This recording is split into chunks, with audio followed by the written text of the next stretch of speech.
Welcome back to the final part of Wole Soyinka's poem Telephone Conversation. Soyinka's poem remains a timeless critic of how racism reduces human complexity to crude stereotypes. In the poem, the speaker's dignified sarcasm triumphs over the landlady's bigotry, making this poem both a protest and a celebration of human resilience. Let us read through the final part of the poem. If you remember the first half of the poem, you would see that towards the end of the second stanza, the speaker requests the landlady to repeat her question once again because he is unable to find any answer to the question that she had asked regarding the complexion of his skin. This time she changes the emphasis but asks the same question again. Are you dark or very light? Revelation came. Now, in this particular line, two things we must note. First, the question of the landlady in capital letters, emphasizing her prejudice against the speaker, and the word revelation with capital R, which is a biblical allusion. In the Bible, revelation refers to the idea where God reveals himself in front of human beings, and it also refers to the fact that God had revealed truth and knowledge to humankind. It is a reference to that. So we see that how he altered that use and says how the speaker now realizes the truth behind landlady's question. He realizes that the landlady is filled with prejudice and filled with unscientific ideas about a particular humankind and is judging or dehumanizing the speaker based on his skin color. He comes to that realization. So he calls it revelation. You mean like plain or milk chocolate? Now the poet uses sarcasm as a form of defense. He mocks the landlady and asks that is this your question whether my complexion is plain chocolate or milk chocolate? Her accent was clinical. So he says that she doesn't even realize what is wrong in asking this question, how disrespectful it is. She assents, she agrees that yes, that is her question.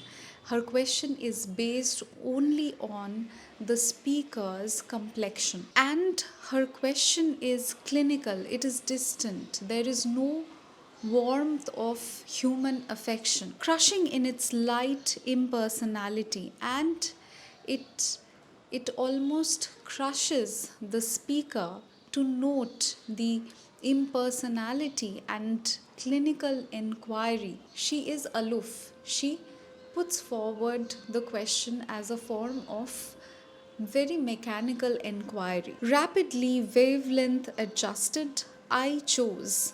So soon the speaker came to the realization that he should not be hurt by such inquiries. He realizes that the landlady is filled with prejudice and her racism no longer affects him.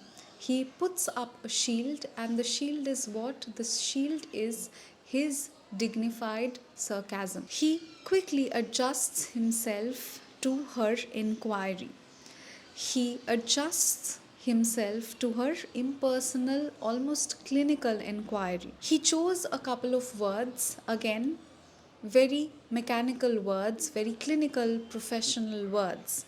He says West African sepia, and as an afterthought, down in my passport.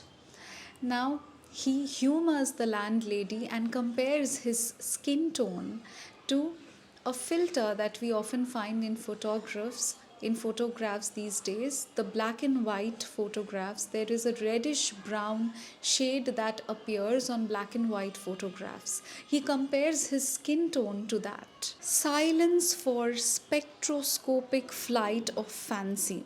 So, the poet uses very brief expressions, very brief phrases in order to point out the discrimination that he faces based only on the color of his skin. He says that there was a brief silence after he answered this. For what? For spectroscopic flight of fancy. Spectroscopic is a scientific metaphor used by the poet. Spectroscopy is a study of light. And he says that she is now going to examine or analyze him based on his skin color. And the analysis will not have anything to do with logic. It will not be rooted in logic or science. It will be a flight of fancy. Till truthfulness clanged her accent. So she was silent, she was in her own imagination until her accent was ringing with a kind of truth. Clanged means it was ringing with truthfulness.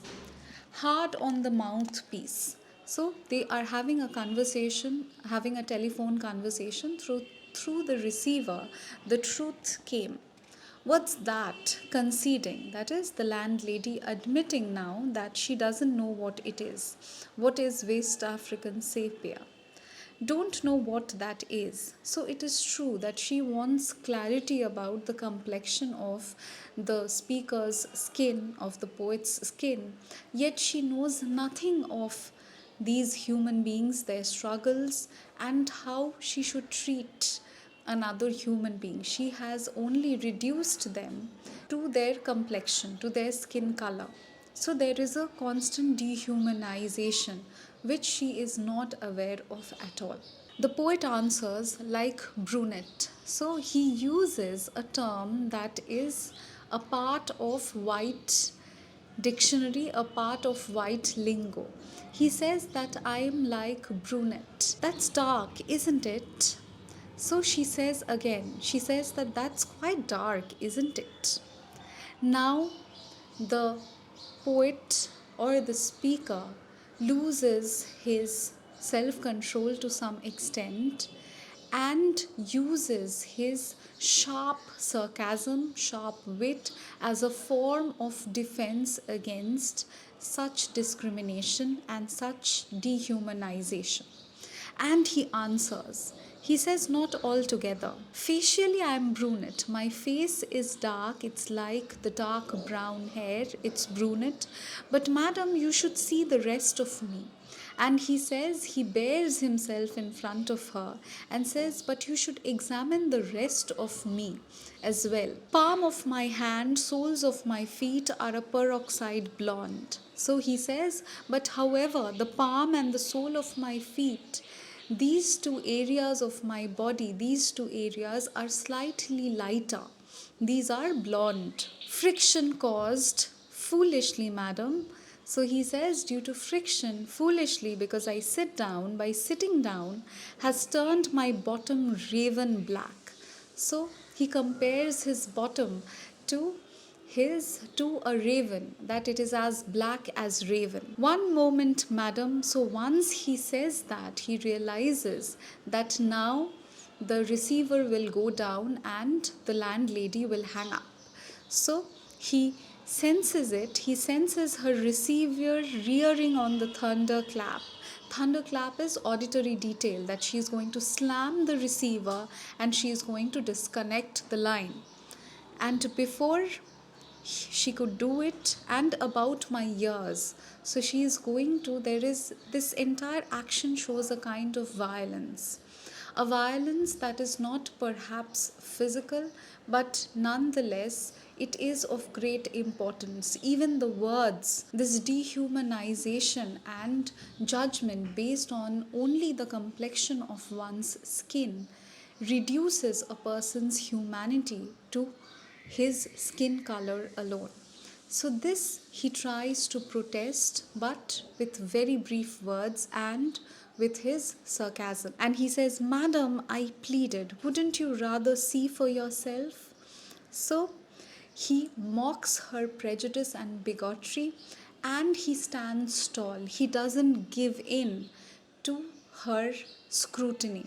He points out that if you are only going to look at my superficial skin and analyze me based on that, then it is better that you scrutiny it properly. And that is why he answers in such a manner. This is a remarkable poem, and it teaches us a word or two about kindness overall. It tells us how not to nurture divisive thoughts inside our minds. So let us remember and take this word forward. Remember to always be kind. If you like my work, kindly like, share, and subscribe to my channel for more such interesting details.